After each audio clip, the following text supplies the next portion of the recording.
하나님의 말씀은 베드로전서 1장 6절로 7절입니다. 그러므로 너희가 이제 여러 가지 시험을 인하여 잠깐 근심하게 되지 않을 수 없었으나 오히려 크게 기뻐하도다. 너희 믿음의 시련이 불로 연단하여도 없어질 금보다 더 귀하여 예수 그리스도에 나타나실 때에 칭찬과 영광과 존귀를 얻게 하려 함이라. 이 시간에는 고난 뒤에 하나님의 섭리가 있다는 제목으로 말씀을 묵상하겠습니다. 시편 105편 16절에 주께서 기근을 그 땅에 불러들이시고 그들이 의지하는 양식을 모두 끊으셨다. 우리가 하나님 외에 다른 것들을 의지하게 되면 하나님은 우리가 하나님만을 의지할 때까지 우리가 의지하는 모든 것들을 가지치게 하십니다. 돈을 의지하는 사람은 돈을 모두 잃게 하거나 돈으로도 해결할 수 없는 문제에 봉착하게 하고, 사람을 의지하는 사람은 배반과 아픔을 통해 또는 사람으로는 해결할 수 없는 문제를 만나게 하고, 명예와 권력을 의지하는 사람은 명예와 권력을 잃게 하든지 또는 명예와 권력으로도 해결할 수 없는 문제를 통해 오직 하나님만을 의지하도록 하십니다.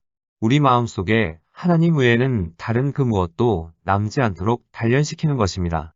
대부분 처음 예수를 믿기로 작정했거나 하나님의 일을 열심히 하기로 결심하거나 하나님의 부르심을 받고 주의 길을 갈 때에 배신, 박해, 내적 갈등, 자녀 문제, 상실 아니면 다른 문제들로 고통을 겪게 됩니다. 그러면 사람들은 내가 잘못된 선택과 잘못된 결정을 한 것은 아닌지 갈등하게 됩니다. 그래서 다음과 같이 외치게 됩니다. 하나님을 믿으려고 하는데 왜 이런 어려움이 옵니까? 내가 하나님 일 좀 하려고 하는데 왜 이런 일을 겪어야 합니까? 왜 이렇게 몸부림치며 살아야 합니까? 왜 이렇게 분노해야 합니까? 여기에 대한 적절한 답변이 기근을 준비하도록 애굽으로 보냄을 받은 요셉에게 있습니다. 시편 105편 17절로 19절은 이렇게 기록하고 있습니다. 한 사람을 앞서 보내셨으며 요셉이 종으로 팔렸도다. 그 발이 착고에 상하며 그 몸이 쇠사슬에 매였으니 곧 여호와의 말씀이 응할 때까지라. 그 말씀이 저를 단련하였도다. 요셉이 하나님의 섭리 가운데 애굽으로 갔지만 많은 시련을 겪었습니다. 이를 통해 알 수 있는 것은 우리가 하나님의 부름을 받고 움직인다 할지라도 각종 시련과 어려움을 겪게 되는데 이것은 하나님께서 됐다라고 인정하실 때까지 지속된다는 것입니다.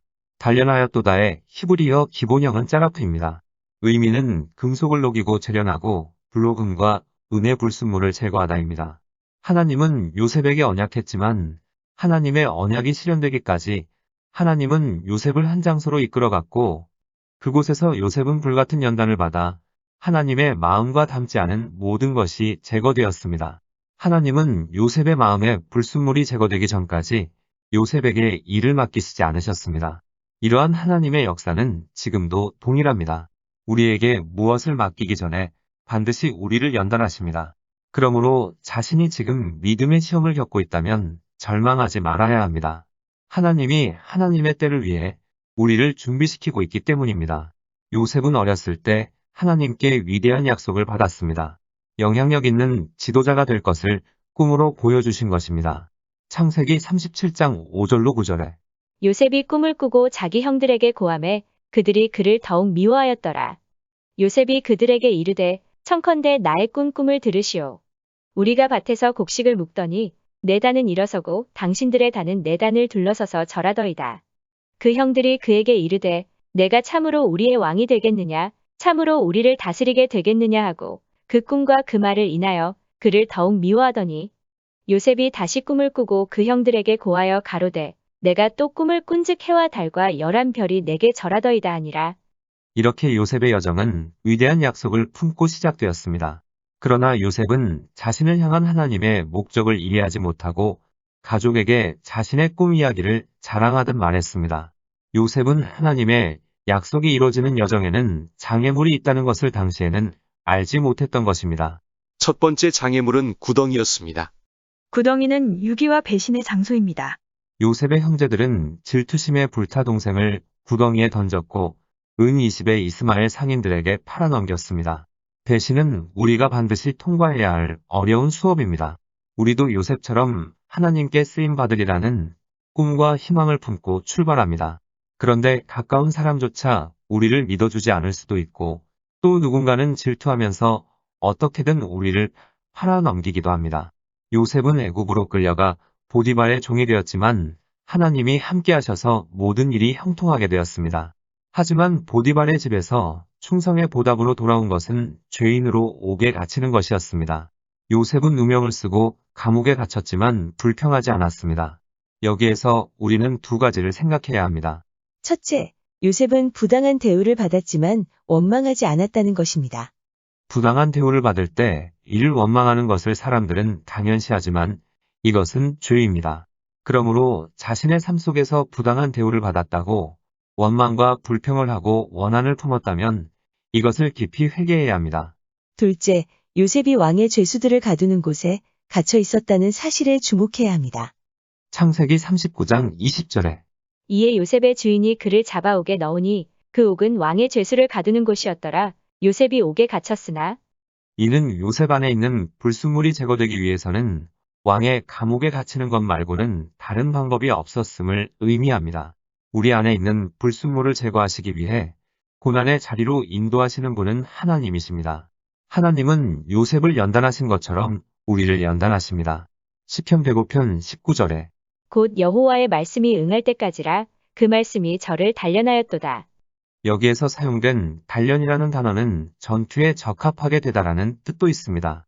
하나님은 우리를 하나님의 사람으로 적합하게 만들고 계시는 것입니다. 군대에 들어가는 순간 전투 훈련이 시작되듯이 하나님도 우리가 영적 전쟁에 대비할 수 있도록 훈련시키십니다. 훈련이 시작되면 대부분의 그리스도인은 후회하기 시작합니다. 왜냐하면 강도 높은 훈련이 자신을 얼마나 강한 군사로 키우는지 아직은 모르기 때문입니다. 하지만 시간이 지나면서 가혹한 훈련을 통과하게 되면 도저히 극복할 수 없는 일도 해내고 협동과 인내, 명령에 복종하는 것을 배우게 됩니다. 그리고 마침내 강한 영적 군사가 됩니다. 우리는 하나님 나라에 참여하기를 원하고 하나님의 말씀을 듣고 성령으로 충만하기를 원하고 성령의 검을 휘두르며 거침없이 전진하기를 원하고 그리스도인을 대표하고 싶어하고 수많은 영혼이 구원받는 모습을 목격하고 싶어하고 모든 악의 세력들을 제거하고 아무 어려움 없이 신앙생활을 하기를 원합니다. 하지만 하나님의 약속은 연단 없이 이루어지지 않습니다. 진리가 우리 안에 없으면 언제라도 큰 위험에 빠질 수 있기 때문입니다. 그런데 우리는 이러한 하나님의 뜻을 모르고 고난을 피하게만 해달라고 기도합니다. 오늘날 하나님의 연단을 통과하지 않은 사역자들이 있습니다.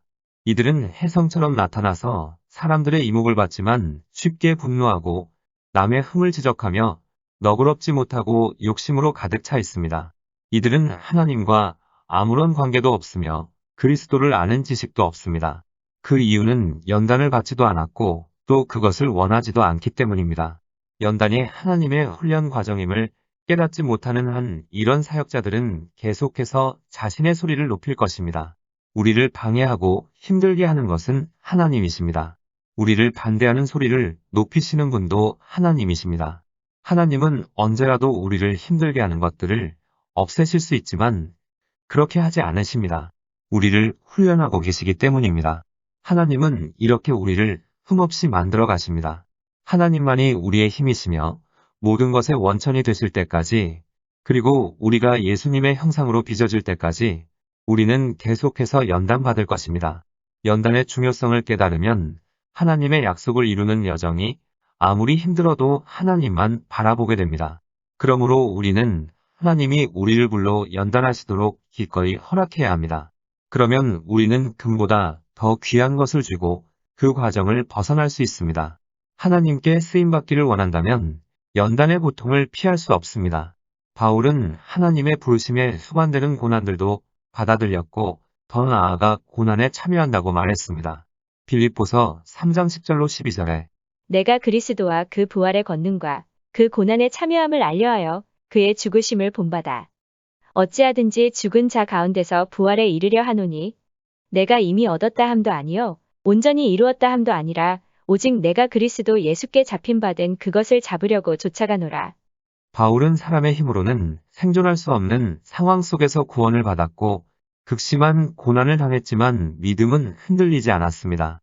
이처럼 진정한 그리스도인은 환난에 노출될수록 강해집니다.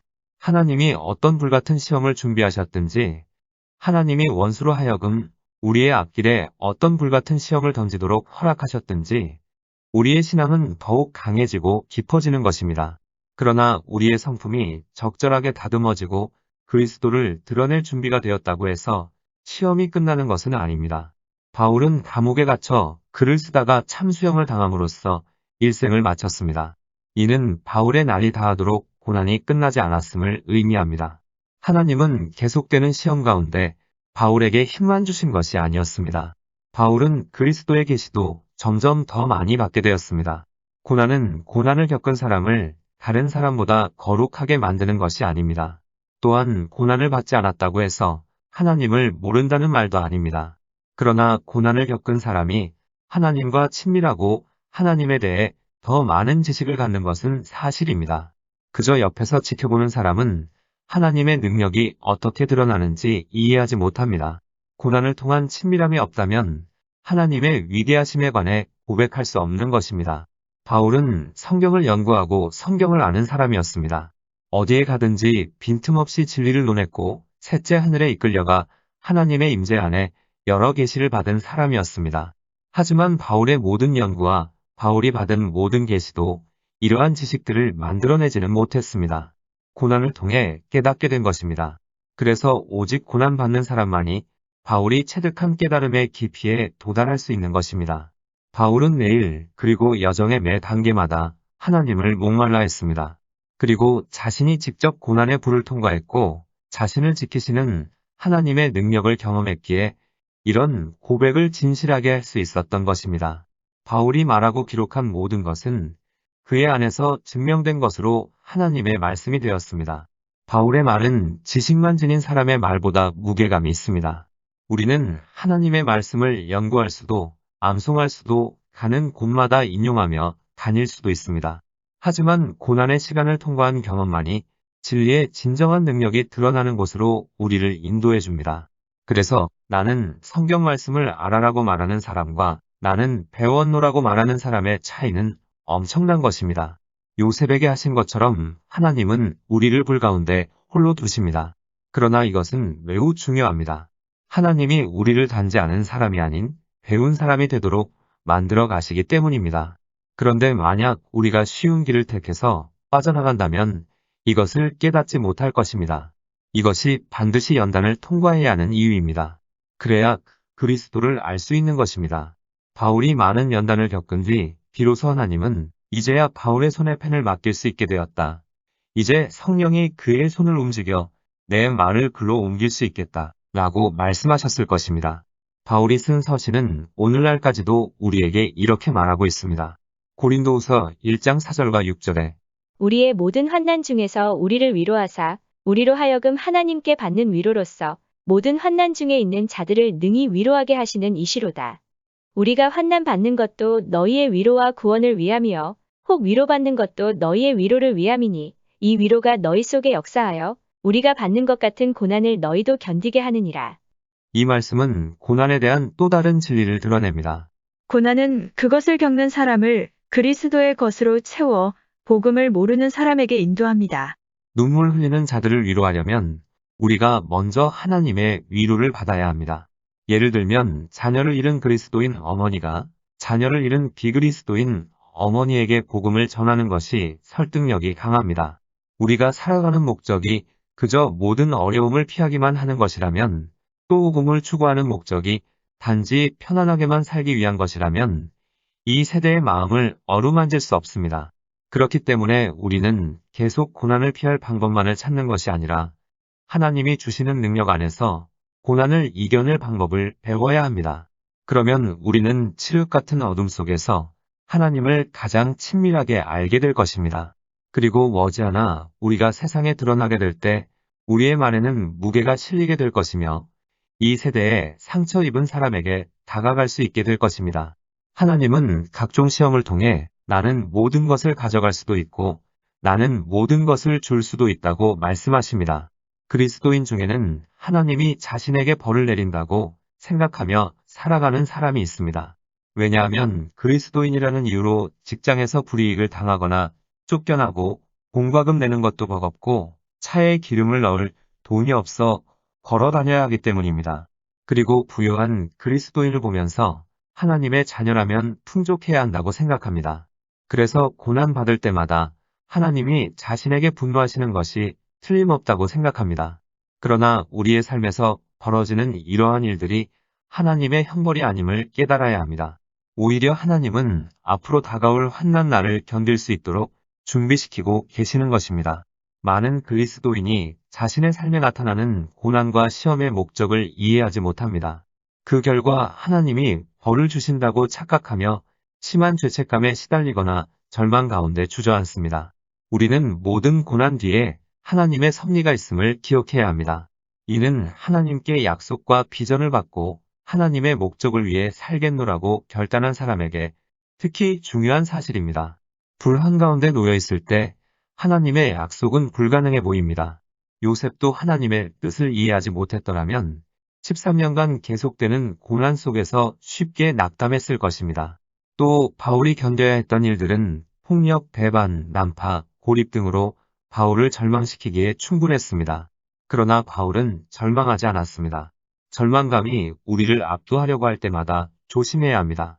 절망감의 끝자락에 비통함이 찾아오기 때문입니다. 비통함은 배신당하고 버림받는 듯한 느낌입니다. 특히 하나님으로부터 그렇습니다. 그래서 많은 사람이 시험을 겪을 때 하나님의 약속을 의심하기 시작하는 것입니다. 하나님, 처음에 저는 하나님의 약속을 굳게 믿고 소망으로 나아갔습니다. 그때 하나님은 하나님의 능력이 제 삶에서 나타날 것이라고도 말씀해 주셨습니다. 하지만 이제 제게는 더 이상 힘도 용기도 남아있지 않습니다. 저는 배신당하고 버림받은 것 같습니다. 어찌하여 저를 버리셨습니까? 많은 그리스도인의 마음 한편에는 이러한 울부짖음이 자리 잡고 있습니다. 이것은 연단의 시간에 마음이 무너져 내려 하나님의 도우심을 더 이상 볼 수 없게 되었기 때문입니다. 이것이 사단이 원하는 것입니다. 사단은 우리를 깊은 절망으로 이끌고 가서 우리의 삶에 비통함을 뿌리내리게 만듭니다. 히브리서의 저자는 바로 이 점을 경고했습니다. 히브리서 12장 15절에 쓴뿌리가 나서 괴롭게 하고 많은 사람이 이로 말미암아 더러움을 입을까 두려워하고 환난 날의 쓴뿌리로 인하여 더럽혀질 자들이 많이 있다는 것입니다. 고난받을 때 자신의 삶의 환멸을 느낀 그리스도인은 저는 하나님을 신뢰했습니다. 라고 항변하곤 하지만 사실 이들은 하나님을 신뢰하지 않았습니다. 자신이 스스로 만들어낸 삶의 모습을 신뢰했을 뿐이고 자신이 생각한 대로 풀리지 않자 그 상황을 견딜 수 없어 하나님에게 화를 내는 것뿐입니다. 궁극적으로 하나님의 신실하심을 비난하는 사단의 속삭임에 넘어간 것입니다. 하나님은 나를 실망시켰습니다. 라고 하는데 하나님은 어느 누구도 실망시키지 않으셨습니다. 만약 우리가 이렇게 말하고 있다면 그리스도와 동행하는 것이 무엇을 의미하는지 모르는 것이고 주님을 신실하게 따르는 자들의 걸음을 지켜주시는 하나님의 약속을 받아들이지 못한 것입니다. 그러므로 우리는 고난을 신실하게 감당해야 합니다. 삼손이 자신에게 포효하는 사자를 죽인 후 블레셋 사람들에게 했던 수수께끼에는 진리가 담겨 있습니다. 사사기 14장 14절에 먹는 자에게서 먹는 것이 나오고 강한 자에게서 단 것이 나왔느니라. 이것이 하나님 나라의 법칙입니다. 무시무시한 것들이 우리를 대적하지만 하나님은 그것들로부터 우리를 지켜주실 뿐 아니라 다른 사람들의 생명을 위해 필요한 영양분도 공급해 주십니다. 그러니 패배할 것이라고 생각하지도 스스로 낙심하지도 말고 악한 세력이 속이지도 못하게 해야 합니다. 시험을 당하는 과정 속에서도 하나님은 신실하시다고 선포해야 합니다. 그리고 하나님은 절대로 우리를 실망시키지도 버리지도 않으신다는 사실을 마음속 깊이 새겨야 합니다. 하나님은 자신의 이름의 명예를 걸고 우리를 지키겠다고 약속하셨습니다. 많은 사람들이 시험 중에 하나님 저를 대적에게서 구해 주옵소서, 이 어려움에서 벗어나게 하옵소서와 같은 기도에만 집중합니다. 그러나 하나님이 자신을 인도해 오신 것에 대해서 우리 안에 심어주신 하나님의 능력에 대해서 미래를 위해 우리 안에 심으신 하나님의 약속에 대해서 감사드리지 않습니다.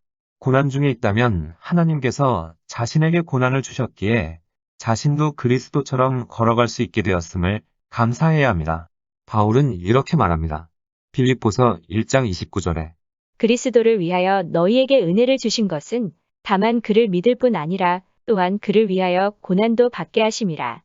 그러므로 지금 자신이 어떠한 어려운 상황에 처해 있든지 감사해야 합니다.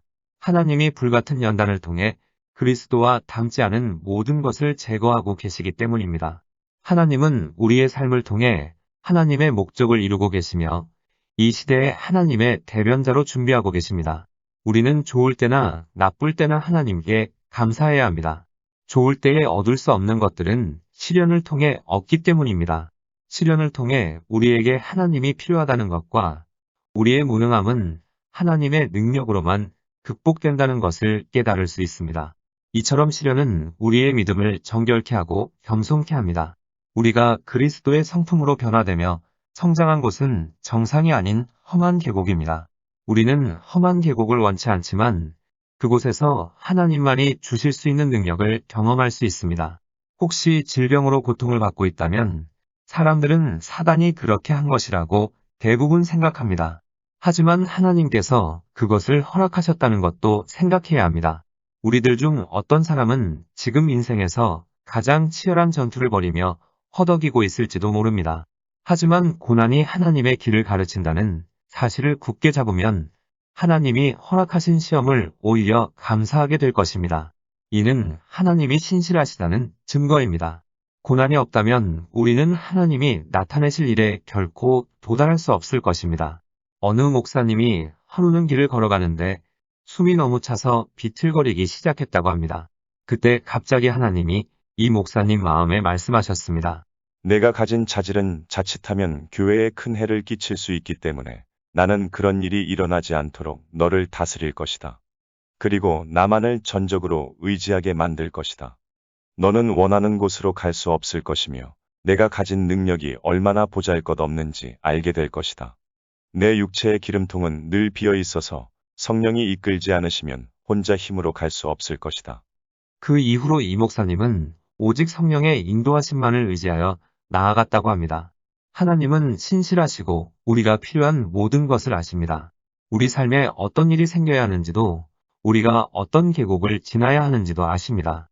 또한 우리가 마지막 때에 쓰임받기 위해 어떤 반대에 부딪혀야 하는지도 아십니다. 고난 앞에서 하나님께 감사하는 법을 배우는 것은 자기 자신뿐 아니라 주위 사람들을 위해서도 중요합니다. 이것은 바울이 고난에 대해 깨달은 또 다른 진리이기도 합니다. 바로 사람들이 우리를 지켜본다는 것입니다. 그렇기 때문에 고난은 그리스도를 증언할 기회가 됩니다. 사도행전 16장 22절로 24절을 보면 바울과 실라는 빌립보에서 많이 맞은 뒤에 옥에 갇혔습니다. 아무 잘못도 하지 않은 이들이 어둡고 불편한 장소에 끌려가 절망에 찬 사람들에게 둘러싸이게 된 것입니다. 그곳은 억압만 존재할 뿐 아무 희망이 없는 곳이었습니다.